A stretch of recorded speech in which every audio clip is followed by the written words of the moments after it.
All right, I'm gonna hit record. Okay. All right. So, hey, thank you so Hey. much for, agreeing to be interviewed. Yeah, Um, thanks for having me. yeah. So, to start off, can you tell me about your first pregnancy? Like, what was it? What was your experience like being pregnant the first time? Phew. I mean, I think everybody's first pregnancy is really terrifying. Yeah. I was a newlywed. I had been married for maybe 4 months when we had found out, and he was a surprise and not a surprise at the same time. Mm-hmm. We weren't doing anything to prevent pregnancy, but I have PCOS and was very much convinced that it probably wouldn't naturally happen. Okay. And then like 2-3 months in, it was just like, there he was. Wow. I had a pretty medically uncomplicated pregnancy, which was a huge blessing. Yeah. But I hated every second of it. I mean, I did. I hate being pregnant. I absolutely hate it. Oh my God. He was and still is a big, rambunctious boy. He was just like a huge, he was 8, almost 9 pounds when he was born. And he was just like a really big, heavy baby. And my body, I was not in shape when I got pregnant. My core was not in shape. And it just like really struggled to hold the weight. I was just in so much pain. Wow. From most of my second trimester, I was in like terrible pain because he was sitting on my sciatic nerve. And then actually I think the best trimester was my third, because I didn't have the nausea of the first. He must have shifted and moved. I didn't have the back pain of the second. He was heavy and that was hard, but I did not like it though. And I also really didn't like the amount of attention you get from just like the public. Yeah. It's like, I always joke, like, it's like you're a B-list celebrity, because everyone wants to talk to you and say things to you and give you so much advice. And I just like hated all of that. So I hate being pregnant. Thank you so much for being so honest. Cause like my first pregnancy was the worst, and I was just so miserable. And like people just like are like, oh, it's so beautiful, like, this and that, and I was like, yeah, it's beautiful, but like, no, thank you. Like, it's so different for every person. It's so different for everyone, and also now having done it a second time, each pregnancy is so different. Yeah. And I think also sometimes with your first, it's like your body it has no idea in some ways what's happening. And then in some ways it has every idea of what's happening. Right. But it's like, I felt like all of my muscles were like, why? What are you doing? What have you done? All day, every day, I was just like very uncomfortable. And you don't get a break. You are pregnant 24 hours of the day. I used to always joke, someone just hold my baby for me for 5 minutes. I just need to not be pregnant for 5 minutes just so I can get comfortable on a couch. God, yes. You can't like lay down when you're sleeping. No. Like, oh God, you just can't escape them. You cannot escape that little baby. I know. Oh my gosh. Thank you for that. Okay, so take me back to the moment when you were like, oh wow, like this baby might be coming. Like, what was your first birth like? Like the good, the bad, the ugly. I was induced with both babies. Okay. So I've never gone into labor on my own. Mm-hmm. I do think with my first, I would have probably gone into labor within a day or two. Okay. Because I just felt this sense of like impending doom. It's terrible to say that, but I just felt this like the ball was about to drop kind of feeling. And I had my membrane stripped and I was definitely contracting, but not bad ones. But I mean, once you're in labor, there's a moment where you're certainly like, oh yes, the baby's about to come out. Yeah. Okay. Yeah. Cool. And so what was your first postpartum period like? This is a funny story. Okay. So, I nursed my first for 11 months and never got a period. Okay. I just don't get periods when I'm nursing at all. And I assumed that if you don't get a period, that you're not ovulating. Right. And that is not true. And I just assumed that the not getting the periods was from the nursing, and the last 3 months of that was not from the nursing, it was from my second child. Whoa. So I essentially did not have a period from the time I conceived my first son until my second son was almost 1. Wow. Okay. So I went like 3 years. And then once I finally did it after my second son, I was like, it wasn't that bad in terms of pain or anything, but it was more just like, oh my God, I didn't miss this. I did not miss you. Yeah. But yeah, so, anyone watching, if you're not getting your period and you're nursing your baby, you're still ovulating. You're still ovulating. That is news, because I thought the same thing. I was like, Oh yeah, no. The reason I even found out about my second was because I went to the doctor to go on birth control because I was ready to stop nursing. I was ready to wean him. And she goes, let's just take a pregnancy test just in case. And I was 2 months pregnant already. Wow. Oh my God. Yeah. Oh my God. Yeah. She laughed in my face, which I don't blame her. Yeah. Wow. Yeah. Okay. So, can you talk to us about your second birth? What was that like? Completely different. Okay. In the most part for the better. Okay. I was just so much more confident in myself. I didn't go in there. I had done, a good amount of research and things with my first, but it's nothing you don't know till you know. Yeah. I think a lot with my first, what was so difficult was I was so afraid because I didn't know what everything was going to feel like. And they tell you, it's the worst pain of your life. And so you don't know what you're afraid of that. But at this time, I knew, okay, I know what contractions feel like. I know what pushing feels like. I know what the actual, birthing part feels like.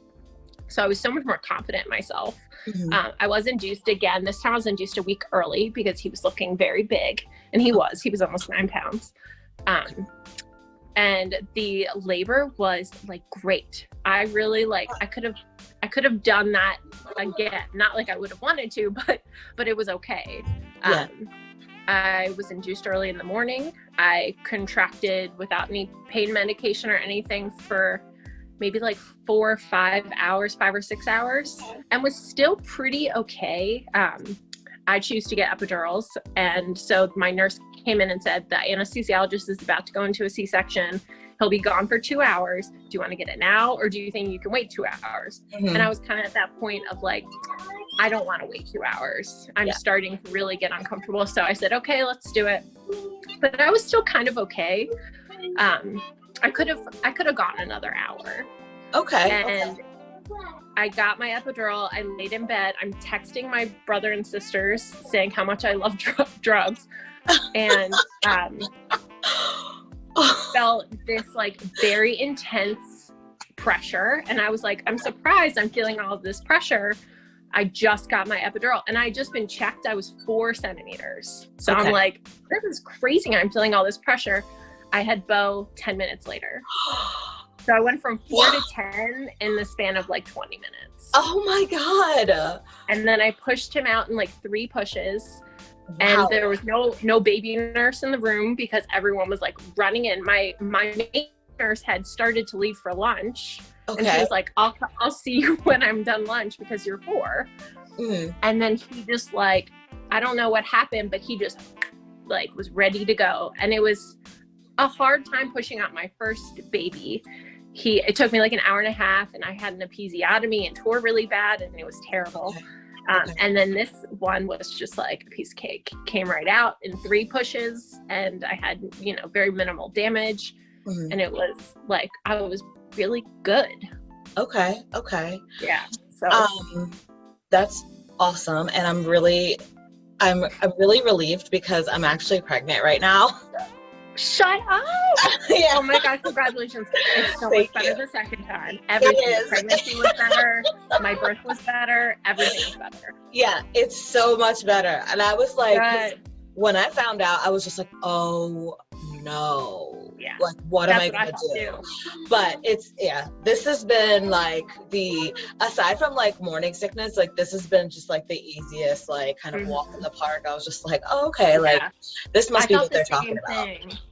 I thought the same thing. Pregnancy and birth, I was like, I'm okay. I'm a lot better than I was last time. Yeah, absolutely. Oh, congratulations. Thank you. Thank you.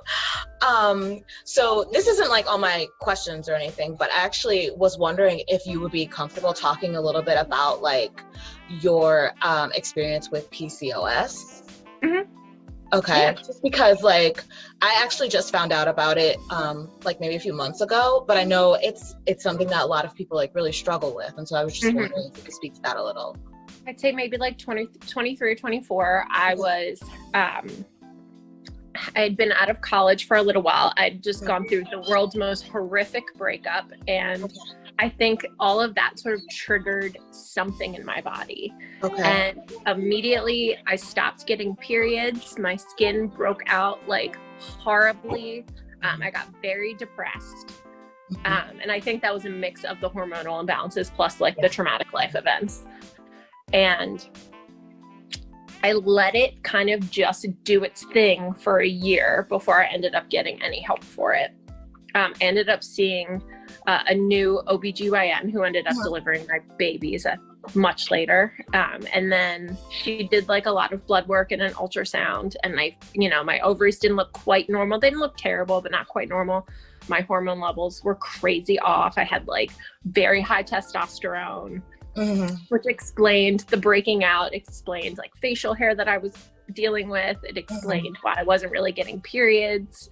I'd get them like every 3 or 4 months. They'd last a day or two and they were barely periods. Wow. I chose to go on birth control to manage it, and it works perfectly for me in terms of it alleviates most of my symptoms. It puts me in a better headspace mentally because a lot of the depression symptoms, once I kind of got the hormones under control, alleviated, which was really, really nice. And then when I want to have babies, I work with a naturopath and we try and manage it through diet and then through supplements. Okay. Wow. Yeah. I mean, that is, well, our bodies are fascinating, but just like someone that I know is actually going through getting a diagnosis of PCOS right now. And she struggled a lot because like her doctors weren't really like believing her that like something was off. Like they didn't, it was just like, oh, well, you just have like anxiety, or like, they just chalked it up to like, oh, you're just like stressed because like you have a toddler at home. And she was just like, no, like there's something wrong. Like something is going on. She was like having the pain and the breakouts and like the fatigue and the muscle pain and stuff. And, and it was just like, well, all of your blood work and everything is coming back normal. I don't know what like tests that they ran on her, but like I just remember her like expressing her relief when she finally like got to a doctor who was like, all right, well, let's run some tests, and like who believed her, who seemed like they believed her enough to just like run the tests. And like then she got her diagnosis, and she just seemed so much happier, because it's just like, it's one thing when you're like being gaslit into thinking like you're crazy. Like you've got all these like symptoms, but you don't know what they are. Thank you for like speaking to that. Okay. So you had your baby, and you didn't, so can you tell us about your transition like back to, because you were a teacher, and so what was your transition back to the classroom like after having a baby, and how did you navigate it?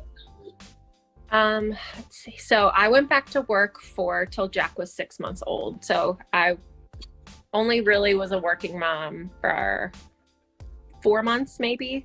Okay. I was really lucky and in a rare situation where I had a really supportive boss and a really supportive just school environment. Mm-hmm. And they were really flexible with me in terms of like needing to leave early sometimes or needing to pump. I pumped through that time, and they were very accommodating of that. Mm-hmm. It was hard though. It was hard to feel like I wasn't giving 100% of myself to either avenue of my life. Mm-hmm.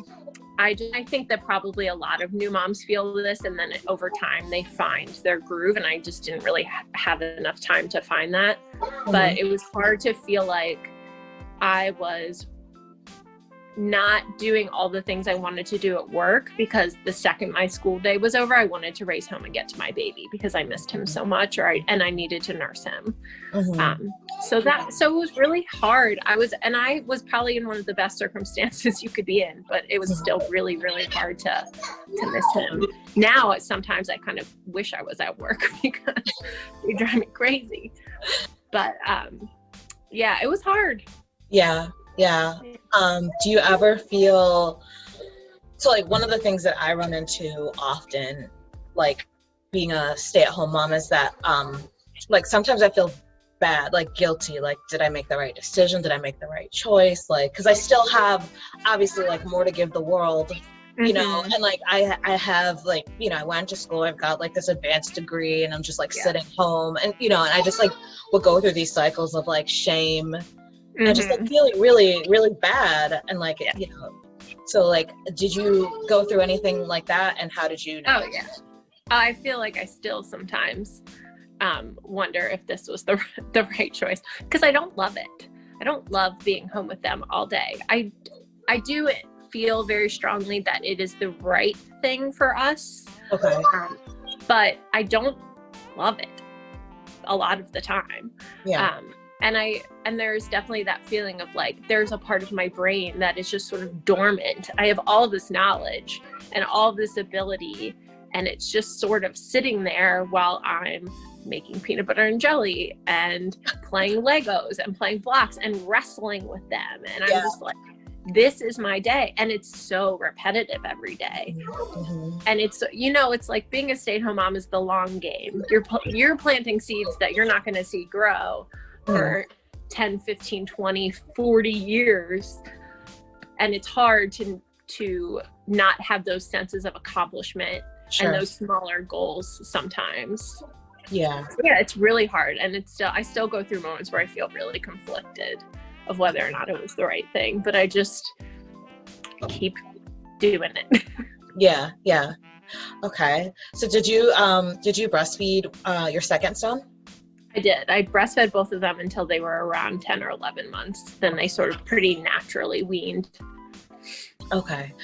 And then can you just speak to really fast, like the kind of craziness of having a new baby, or like sleep training, feeding, the breastfeeding, just like all the things associated with like having a new baby? Like, can you speak to like your experience with that?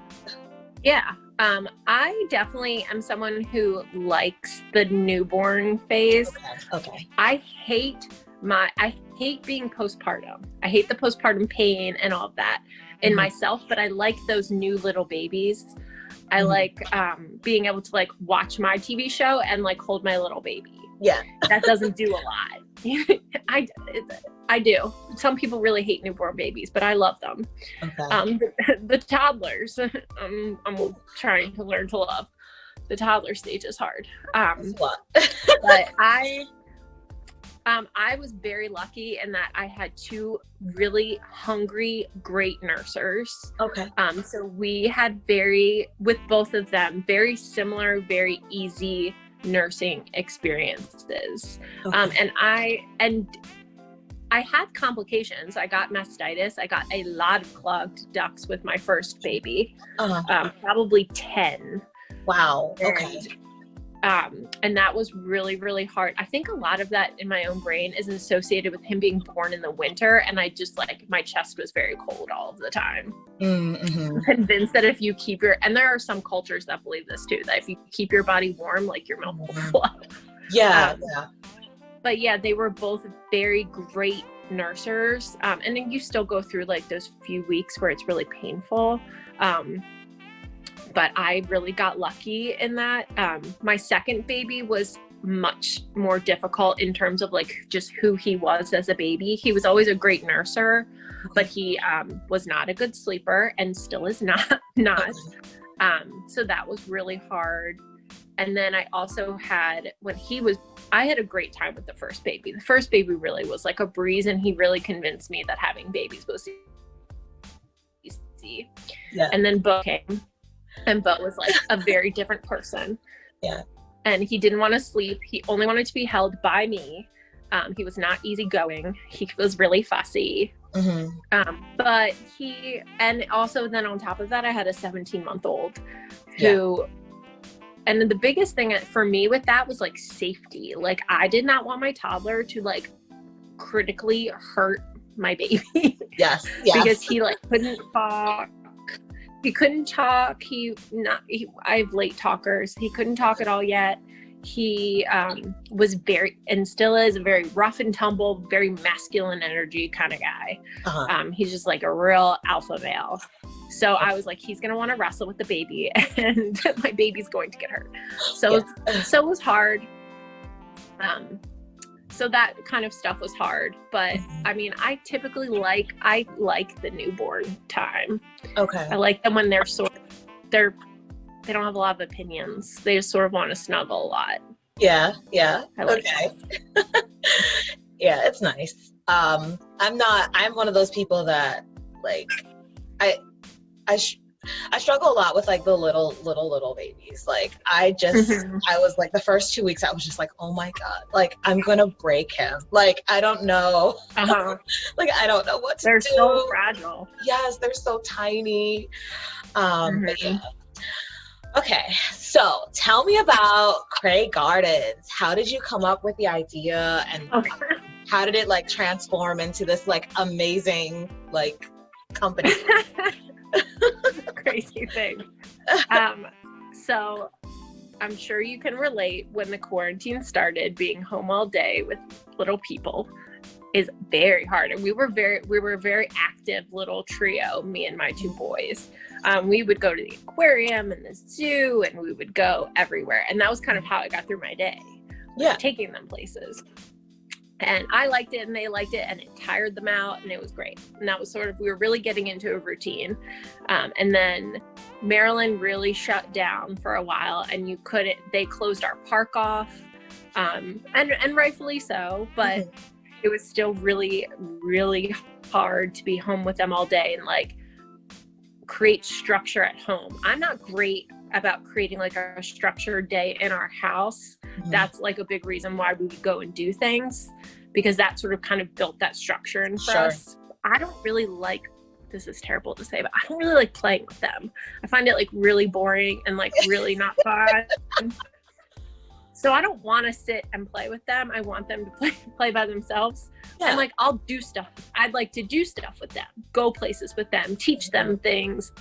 We cook a lot together. I liked that kind of stuff. So anyway, so I was going insane. And also I was very afraid of COVID and what that meant for us. And it's scary. And I started making these bracelets as a creative outlet to kind of cope. That said, am I allowed to curse on this? Yes. Can we? Okay. That said, like, fuck it. Fuck this shit show. Fuck 2020. Just like to make myself laugh. Because it's like laugh or cry. Most of my days were like either laugh or cry. Right. And I would put them in like my Instagram posts, and like all my friends wanted them. Yeah. So I kind of put out there on Instagram, like, if you want one, I will make you one and send it to you, as just like some good karma out in the world, or weird karma.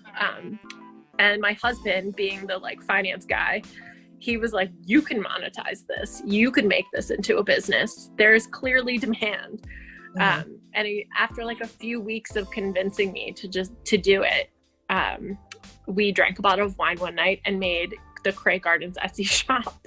Yeah. And it's just sort of taken off. It's crazy. Like every night I have to make stuff for it. Like people just keep ordering. And the exciting thing is when like strangers order, I'm like, you don't even know me and you still want this. Yeah. And it really shows what a weird place we're all in, that like there's such a demand for bracelets that say fuck this.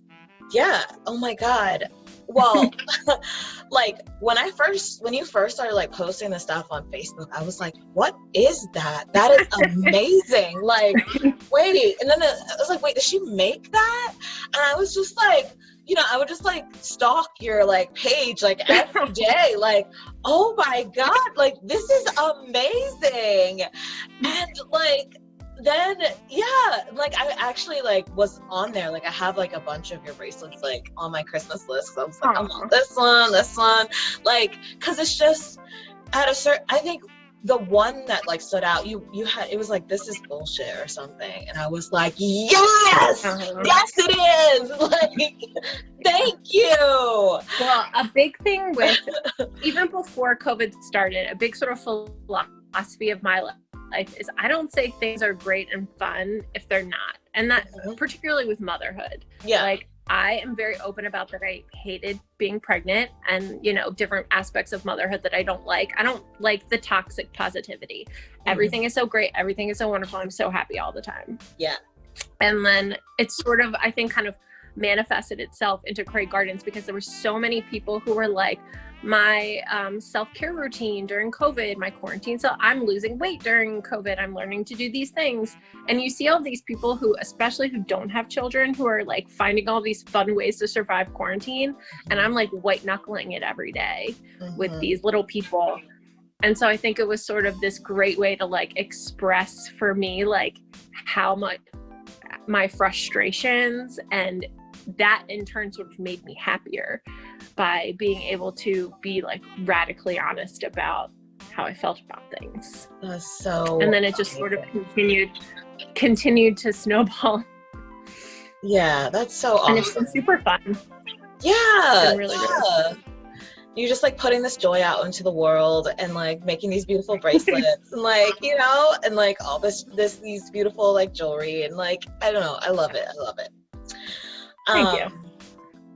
Okay. So I want to shift gears. So this is kind of like a long question, but I want to shift gears a little bit and talk about, well, you sort of talked about it already, like pandemic parenting. So we don't really have to go into that so much, but like this year, I feel like we all can agree this year has been just like a dumpster fire of a year. Like it's just sucked on so many levels. With the killing of like George Floyd and everything just like really just messed up. Like have you been coping like with all of it? Just like in your role as mother and just like as a human in society, like how are you? Cause like it can take a toll, like watching the news and just like you're just like bombarded. It's just like everywhere we turn, it's just like another like crisis that somebody is like dropped the ball and like nobody knows anything. So like how are you coping? I think it changes every day. I think there have been days and sort of seasons of 2020 where I've not coped well, and then seasons where I think I do better.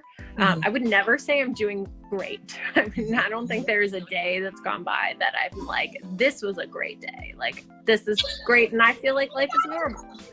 Yeah. Nothing feels normal, but also like normal doesn't feel normal anymore. Like thinking back of how it was like a year ago or 2 years ago, like that seems strange to me now too. I think with the not so much the pandemic itself, but the quarantine and living in Baltimore, in the Baltimore area, and then the murder of George Floyd, it's very hard to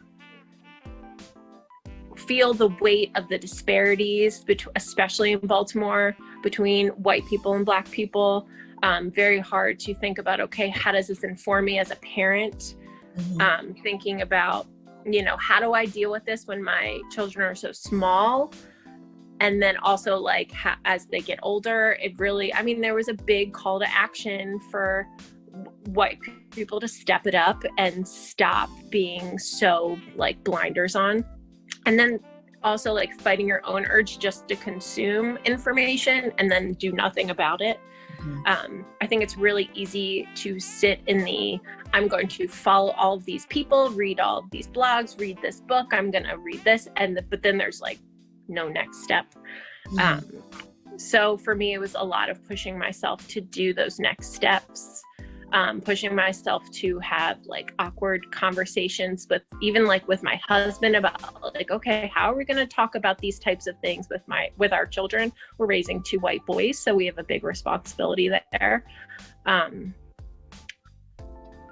It's been hard, and there are some nights that I drink an entire bottle of wine and lament on everything and have pity parties for myself. And then there are other days when I'm a little more productive with my feelings, and put them into action and put our money where our mouth is and, try and do better.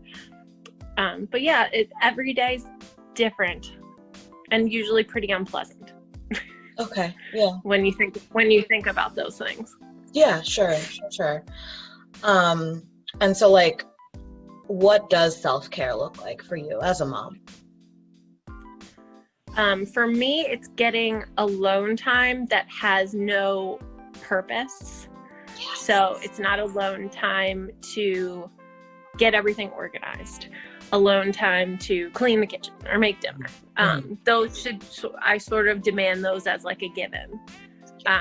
But like to take a bath, to not maybe fill bracelet orders, but just like play around with beads and come up with new things, and do things that are like, or like just sit and watch TV, just like lay in bed and watch TikTok for an hour. But yeah, I think especially with kids, like you can really get into like sensory overload. Sure. And especially with like sound and being constantly touched and constantly having needs to be met. So just having some time where you're not meeting any needs except for your own. Yeah. That's so true. Like the idea, I think it's so funny, but frustrating when like people are just like, oh, I'll watch like so-and-so for you while you go and grocery shop and you can have some alone time. And right. That's not a break. Thanks. But in addition to that, like I also need to shower and like paint my toenails and do my hair. Like, can I, are you going to watch the kid while I do all those things? And it's just, it's so, it's like the alone time with no purpose is like the perfect way to put it. Yeah, absolutely. Okay, so what was the most surprising thing that you learned about yourself after becoming a mother? I think that it could be a little cliche, but like you just don't realize how much you can love someone, and you don't realize how much someone else's existence can completely change all of your priorities, change your life. Like I did not necessarily expect that I was going to be a stay-at-home mom. Sure. I thought that I would continue to work. And then after like the first month or so, I just realized like it just wasn't for me. And we were really fortunate enough that we could do that. Yeah. And we make sacrifices for it, but even, we still realize that that's a privileged position to be in. Yeah. I didn't realize that like how like I really can't live without you. That feeling of like you think like, oh, if something happened to my husband, I would not be okay. It would be the worst thing in the world. But like I wouldn't like immediately think like, oh no, I can't continue to live anymore. Yeah. And you really feel that with your children. Like I can't live in a world you're not in. And that is like very crushing in a lot of ways, because you're like, oh my God, like I nothing can ever happen to them. And then you also like how quickly you realize like there's a lot of sort of animal instincts in you as a person that you didn't realize you had. Like, you know, someone kind of, you know, makes you feel unsafe with your kid around and you're like ready to claw their eyes out. Yeah. So it's interesting, these like just sort of like instincts you have when you have kids that you just, and the kind of mother you think you're going to be is like, who, that person doesn't really exist. Like the mother in you just kind of innately comes out. You know, you can want to be a certain kind of mother, but you're going to be the kind of mother that sort of you are. You can't plan that much of it. Right.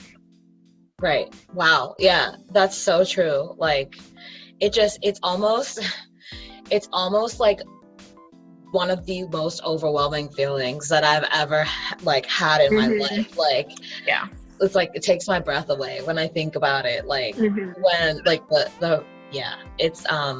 it's intense and like the kind of like animal instinct is also like you feel it like and it took me by surprise because I was just like, what is this? Like why am I like, I was so like overprotective of this like little baby like all the time, just like on 10, like super alert, like you know, like just super. I one time like I got into like a almost like a fist fight with like my sister, like, you know, and like obviously she's not gonna hurt my kid obviously, but like, you know, she like posted something and it had, you know, like the geo location was on, and I was just like, what are you doing? And you know, it was like this huge thing. She was just like, would you calm down? But like you just get so like